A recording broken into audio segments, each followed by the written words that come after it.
Two doyens of advertising from Havas Group India, Rana Barua Group CEO and Bobby Pawar, Chairman and CCO. Rana, long time. I hope the family and you are safe and healthy. Most important question.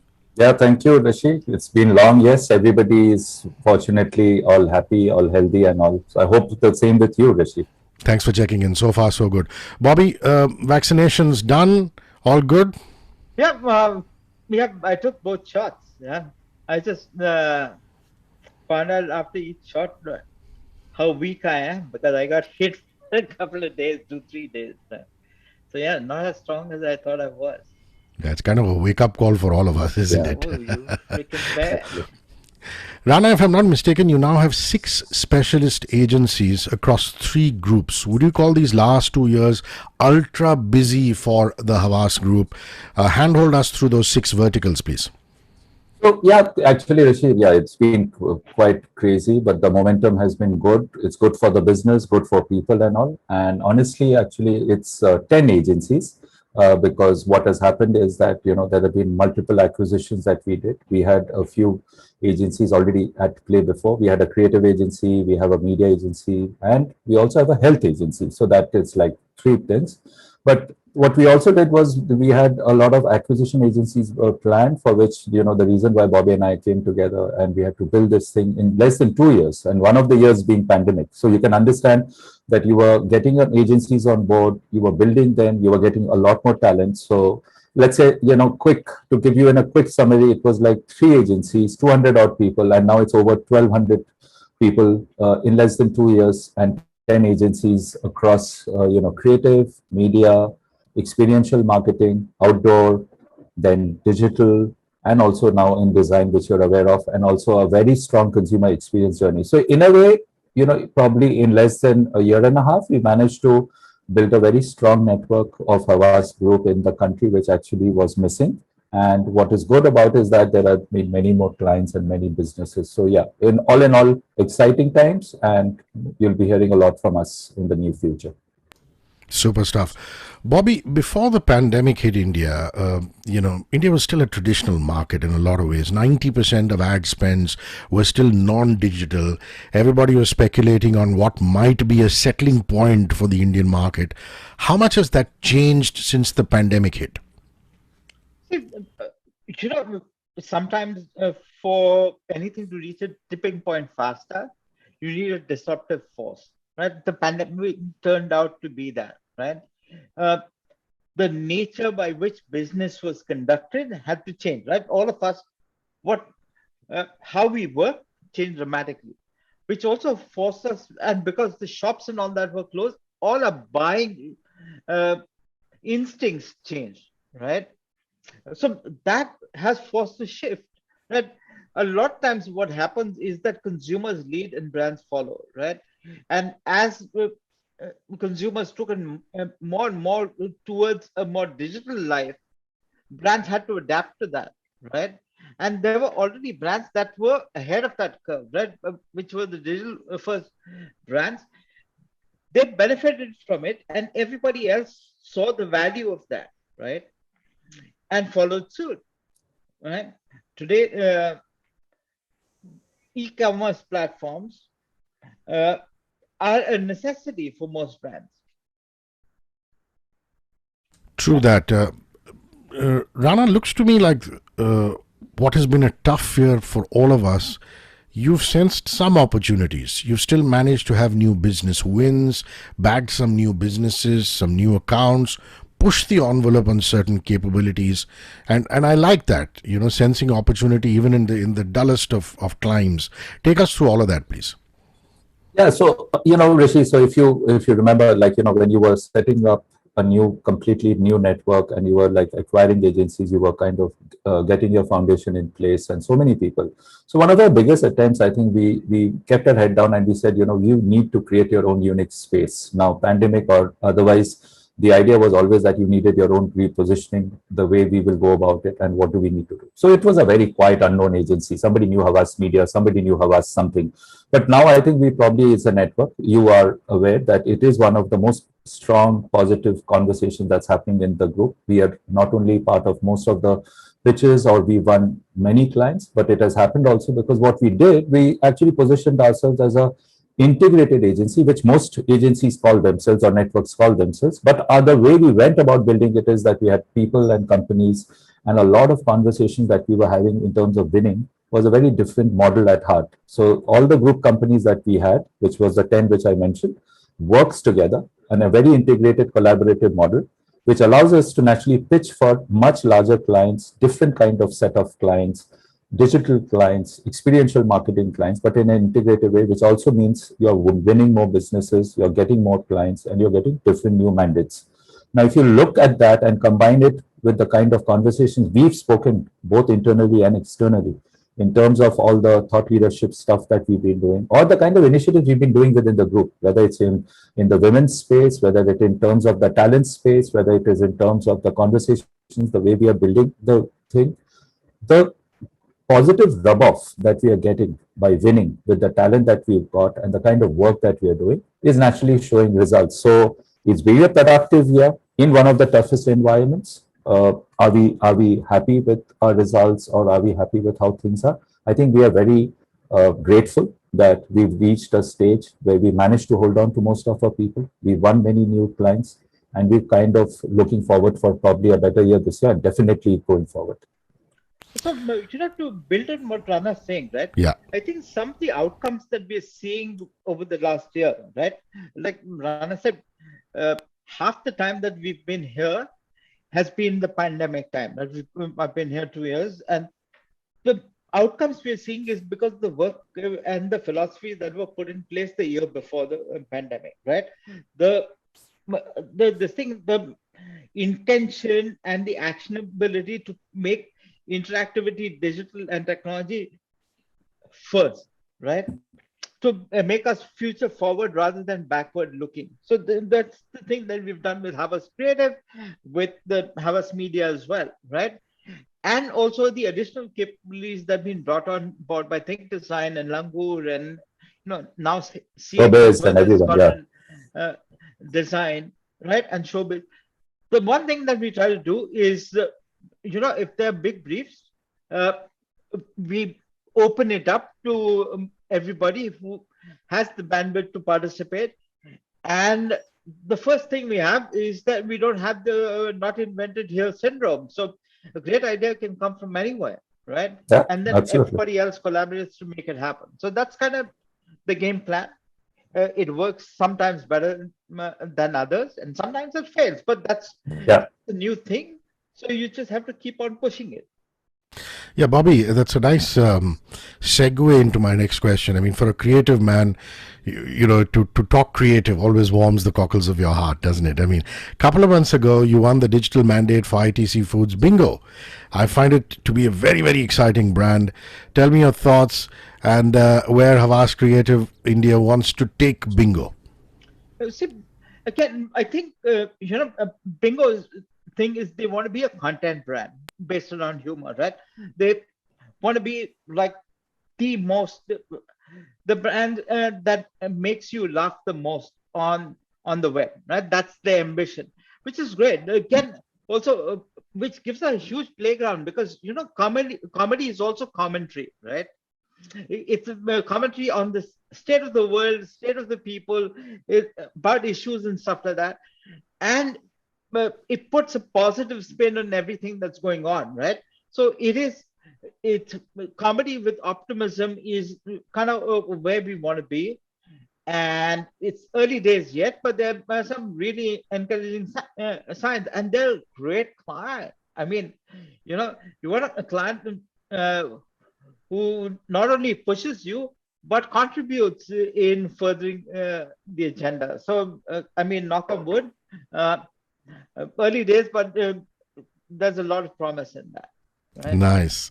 Rana, the Havas Group in India has been aggressive with regard to acquisitions.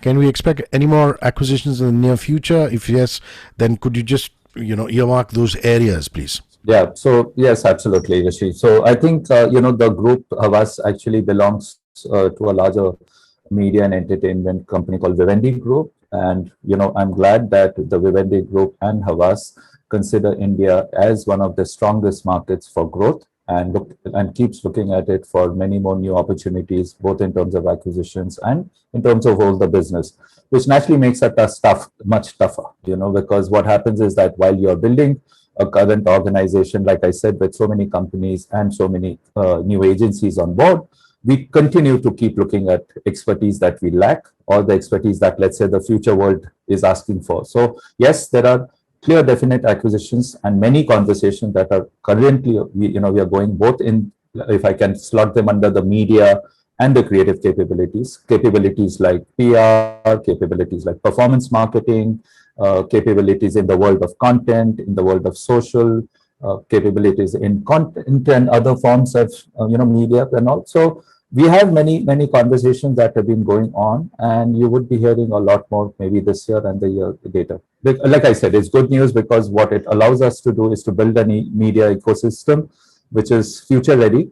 And it is naturally something that is keeping the changing clients in mind, because you understand that every client has actually literally changed their way they're looking at advertising, brand building. It was happening pre-pandemic. I think, like Bobby beautifully said it, things have just galloped during the pandemic time. So a lot of acquisitions are being kept in that filter to keep in mind that what are they looking for? What are the things that we lack? So yeah, you'll be hearing more from us. So again, adding to what Rana said, right? What is our guiding philosophy, right?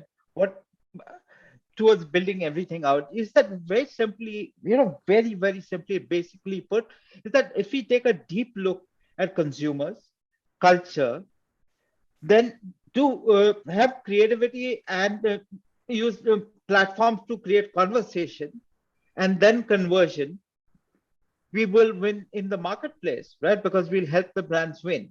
So it's the 4 C's for us: consumer, culture, conversation, and conversion.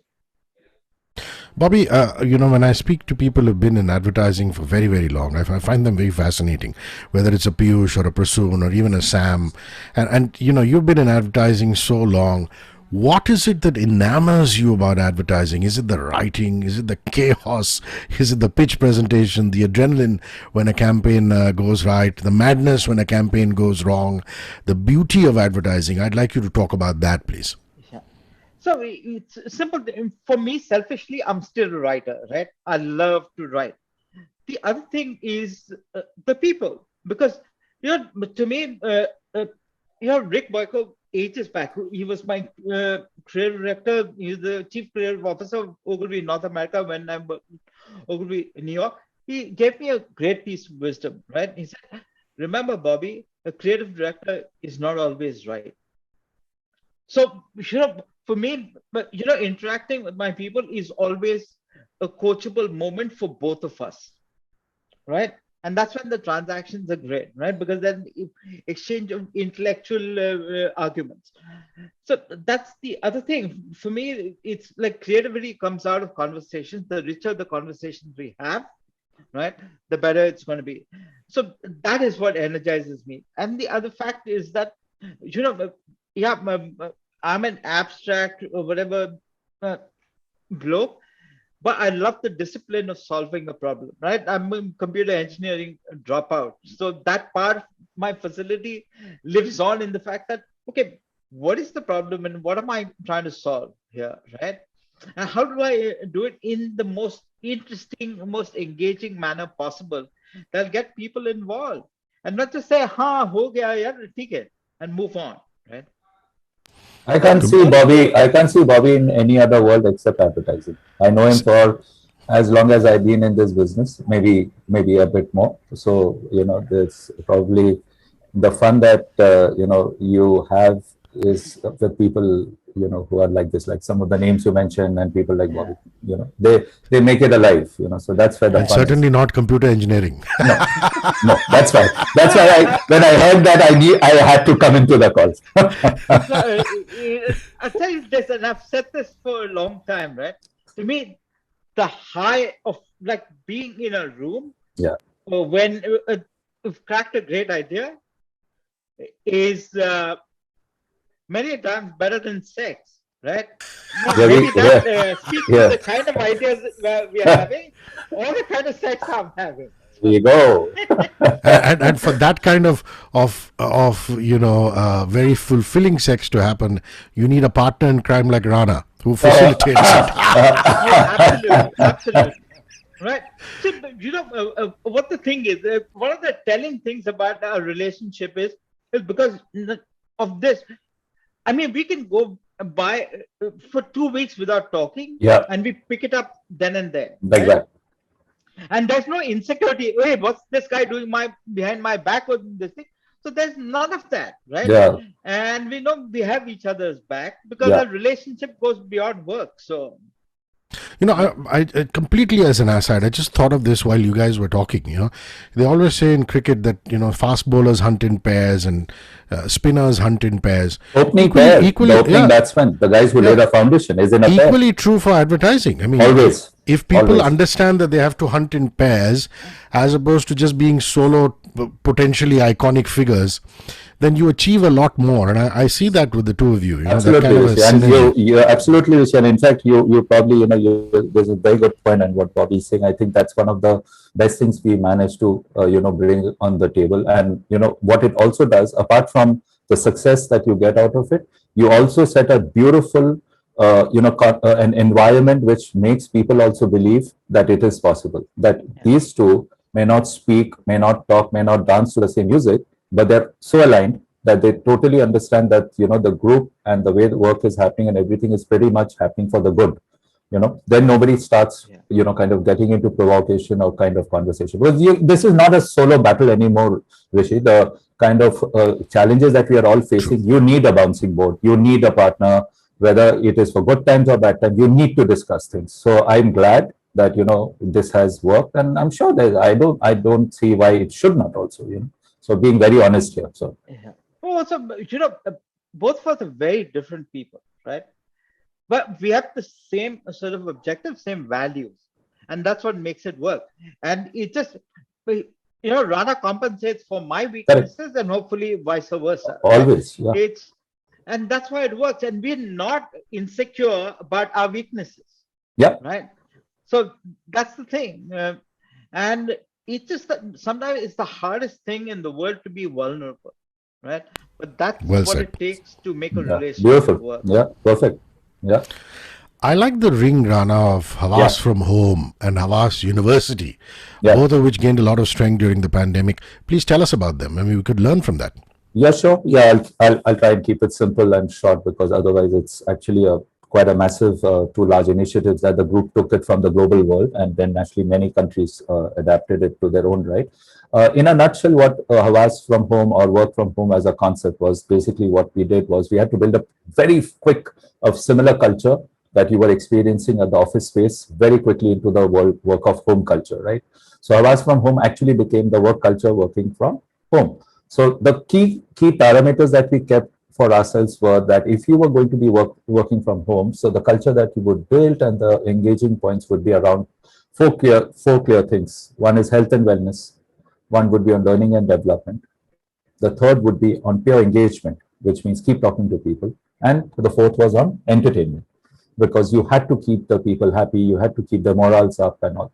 The entire culture of building this from home became these 4 points for us. So whether it was learning sessions, whether it was mindful sessions, panel discussions, whether it was contests, whether it was kind of bringing in clients to speak to ourselves, whether it was industry veterans, the entire concept was keeping health and wellness, learning development, engagement, and pure entertainment as the entire thing. So everything that you did were keeping these 4 parameters around it, which naturally made, one of the key find outs, Hrishi, which was amazing for most of us. A lot of us across CEOs for most of the global, countries that we lead our businesses in. There is an internal study called Havas Say, which is basically what you do is you go to your employees once a year and you ask them a certain set of questions, and there is a certain set of answers you get.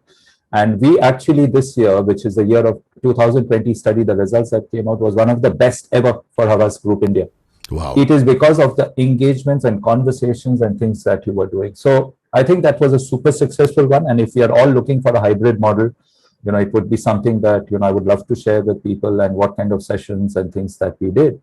And the other bit on the Havas University, which was something again very, very exciting for us, was something that was again rolled out by the global teams, and we started adapting it, which was basically where we started encouraging everybody who was part of the group and everything to start enhancing their knowledge skills.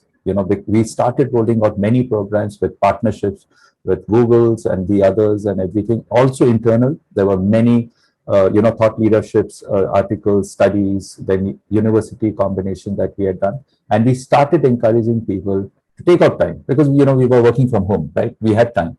And a lot of people had various ambitions and also we started asking people, please take out time, go. If you want to enhance certain knowledge on programmatic buying, you want to enhance something on planning and insights, you want to enhance something on something. The Havas University was continuously rolling out courses, short term, long term, medium term, for people to keep themselves busy and engaged and feel at least productive when they come out of this. So I think both extremely helpful, extremely insightful, very taxing on the culture and the HR bit. Why I say taxing? Because a lot of them were working really, really hard to ensure that these sessions kept happening, the people kept engaged, the people were busy. But I think, overall, we are very happy with the results that we've seen across all the companies in most of the countries where we've seen very positive feedback from the people and all the talent. So I'm glad that something like this has happened. And like I said, maybe it will be there for good. Yeah. Nice. Because of the nature of the pandemic and the double whammy of natural calamities hitting us, Bobby, India has seen a spate of fundraising campaigns. And as a media person, I'm always keeping my eyes and my ears out open when I see a fundraiser campaign, irrespective of which agency is executing it. I mean, for example, I loved your campaign for the Bengal and the Odisha cyclone and how you went about it. I think, if I'm not mistaken, it was for the IAA India chapter. Talk to me about the ideation and the execution. See, it presented a unique challenge, right? You were asking for people who were suffering to care about the added suffering of other people, right? And whose suffering is, in a sense, out of sight, out of mind, right? Even if you're watching a lot of news as well, wasn't that it is covered, but not as heavily covered as the pandemic itself, right? So therefore, I think it came to a simple idea that, acknowledge the pain that people are in, but point out that, as bad as you have it, somebody has it much worse. You have a problem, they have twice the problem, right? And it just came from that, and came from the empathetic point of view, right? Oh, dude, you have to work from home, but imagine what your plight would be if you didn't have a home left at all, right? So it just came to that. It's sometimes the best ideas are the simplest ones, right? And that's it. And the trick was to keep it simple, not keep it melodramatic, right? Keep it factual and let the emotion build within the person's heart rather than us hyping it up. In that aspect, have brand conversations changed drastically during the pandemic, Rana? And how have you managed to keep abreast and keep building brand expectations? So I think, Hrishi, what's happened is that brand experience is what I'm talking about. Yeah. Sure. No, I got that. So Hrishi, basically, see, what has happened is that I think it's been more like it's been something that we've all seen the environment and kind of reacted to it in terms of what changes and some things. Of course, some things probably would have changed. You would have seen a more work happening during the world of digital and all. But you need to just remember one thing, that India will continue to be a very strong market which will consume a lot of media content and storytelling. So if I keep that in mind, nothing much would have changed. It's just that it makes this entire task tougher, because I think people are going to be looking for a lot more on return on investment for the next coming year till things start settling back, because naturally people are going to be very careful of the media spends, people are going to be careful of the brand conversations and building. What has happened, though, I can say that it has brought in a lot of us much closer and much understanding of our clients and the challenges and the business we are in.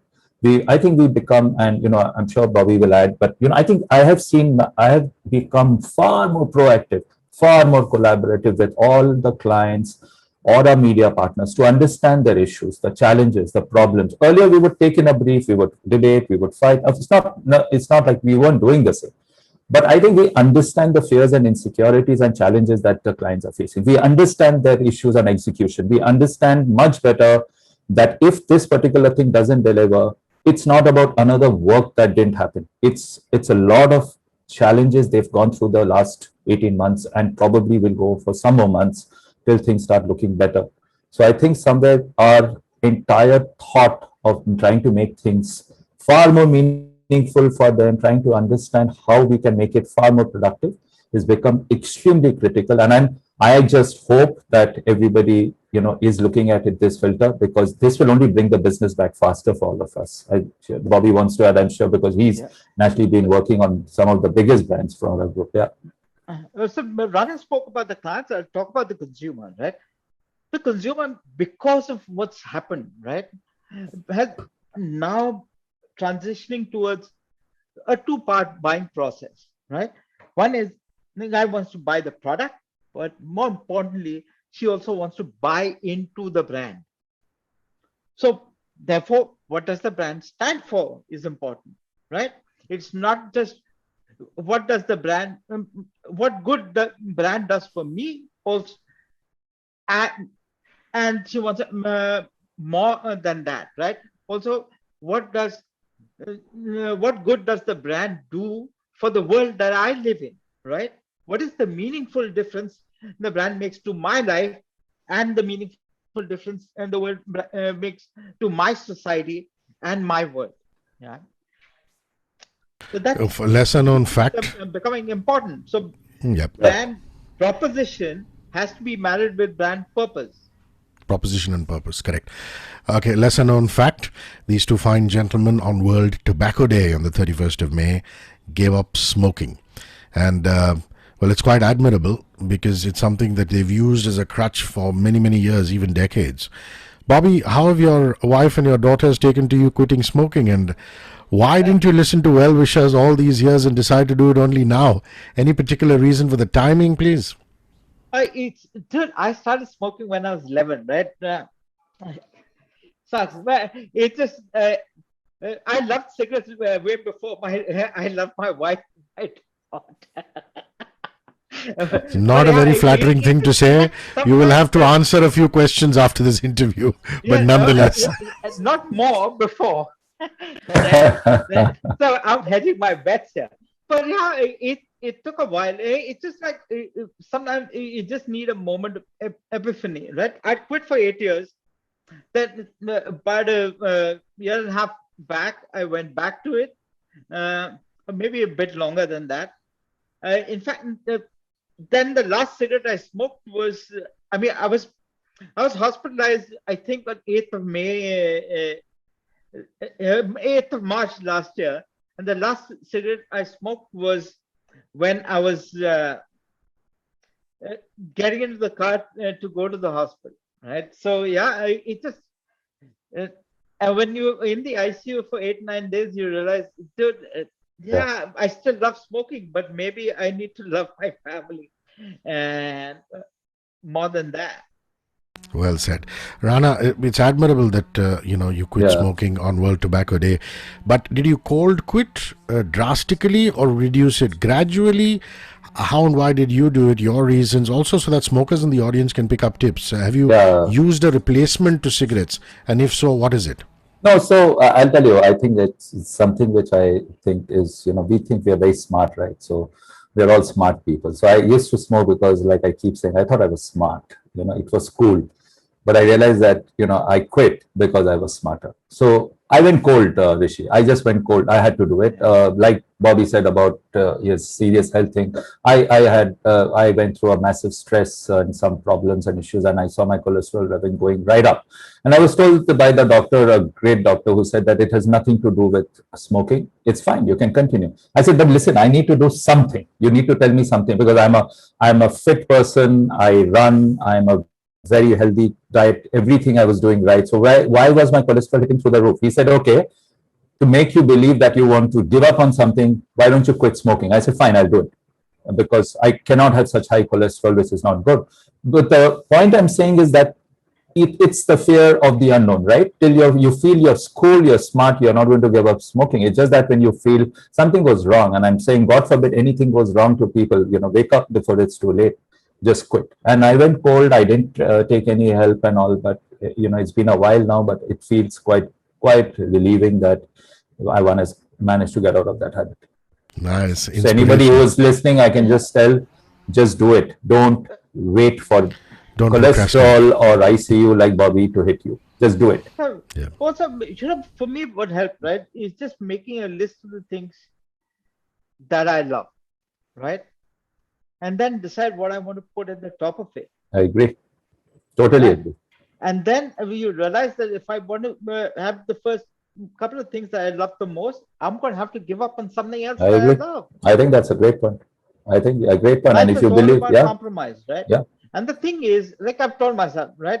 When I'm 65, I'll take up smoking again. The kids will have grown up. And nobody, I won't care as much if I fucking live or die. Right? Beep. Okay. Right? But yeah, it's that. And it's just, I've got an advertising brain. So for me, the idea of hey, shit, I can't do it forever, doesn't work. But I have a deadline now, right? 65 years old, I'm like counting out the days. So, Bobby, I like your Durex campaign, the use of metaphors and how you actually lead up to the messaging. Talk to me about working on that brand. I mean, it's so easy to show risque content and, think that the job's done. But you've pushed the envelope in the way that you've tackled both Invisible as well as Mutual Climax, which, for those of you who don't know, are, individual brands of the Durex family. So, again, I think it goes back again to proposition and purpose, right? Durex has great individual products like Mutual Climax that lets people come together, right? And Invisible, which provides a much closer, more intimate sexual experience, right? So there is something great and innovative within the product, but the purpose of the brand is to remove all the barriers that people have that stop them from experiencing the best sex of their lives, right? So our thing is to create conversations, progressive conversations, that innovations that propagate great sex for all, right? So that's kind of been this thing is like, so for Mutual Climax, in beyond just the commercial, which was based on a metaphor of eating, is one guy eats fast and the girl takes her time, and that's typical for male-female behavior, right? Beyond that, I think we created a conversation around the fact that more than 70% of women fake orgasms, right? And that needs to stop, because there needs to be this whole notion of orgasm equality, right? For Invisible, the conversation was based on something that a condom brand won't have, is that, most people don't like using condoms. So he said, so okay, forget about using a condom, because this won't feel like pretty much like you're using a condom, right? So that's the whole thing, is how do we create conversation that will eventually lead to conversion, right? You spend so much time in radio, Rana, and you're very passionate about the medium, I know. Tell me what excites you about radio, and how do you see radio evolving in these tough times? Do you smell an opportunity for the radio industry? Yeah, Hrishi, listen, I think radio, whenever I look at, my counterparts, or I speak to a lot of my colleagues outside the country, in UK or in US and all, I keep listening to a lot of their references, and they keep discussing a lot of the radio channels. So I'm not getting into the names and all, but I'm just saying that, which also means that it's a very long alive medium in their world. It's just not television, it's not social, and it's just not, one or two. I think radio is an extremely live, extremely pulsating, and an alive medium, right? You can go as live as possible, and you can make it as recorded as possible. Even I'm sure you're the best champion that, but whatever I remember of my 7 years, I thought it was exciting. It was super fun, and you could actually do so much you can. I think, it continues to be a two-way process. And yes, I think it will have a very strong possibility. Yes, there are challenges, problems, issues, which I understand. But if we can make it into a destination point where, if I listen to you for conversations, entertainment, today you have Bobby and me, tomorrow you have somebody else and all. If we can just make it a bit more engaging, if we can just increase the fun and the entertainment portion, keeping this stuff that, if I need to get into know something quickly that's happening on WhatsApp, serious bit, or I know if it's factual. I'll give you a small quick example that you'll be surprised to know, or maybe you're aware that there are a lot of conversation that's happening about another medium called print, which was going through a lot of problems. But you'll be amazed to know why a bit of a resurgence has happened in that world. It's happened because people are finding facts in that medium. So I'm not getting into the social media, which is under tremendous flack for mainly a lot of spam and fake news, right? So the reason why a lot of people are looking at print in any form, whether it is in real form or whether it's in the online form, is because of the facts that this medium has started exposing. The point is, radio can become my other very strong fact medium, because you guys are live, you guys are talking, and you naturally understand things beyond music. I think the opportunity still is there, and I'm a big believer, and I think we can do lots with radio. Wonderful. Another thought process that has crept in off late is a lot of clients prefer smaller agencies, saying we can make them accountable for business growth as opposed to large agencies who come with their own baggage.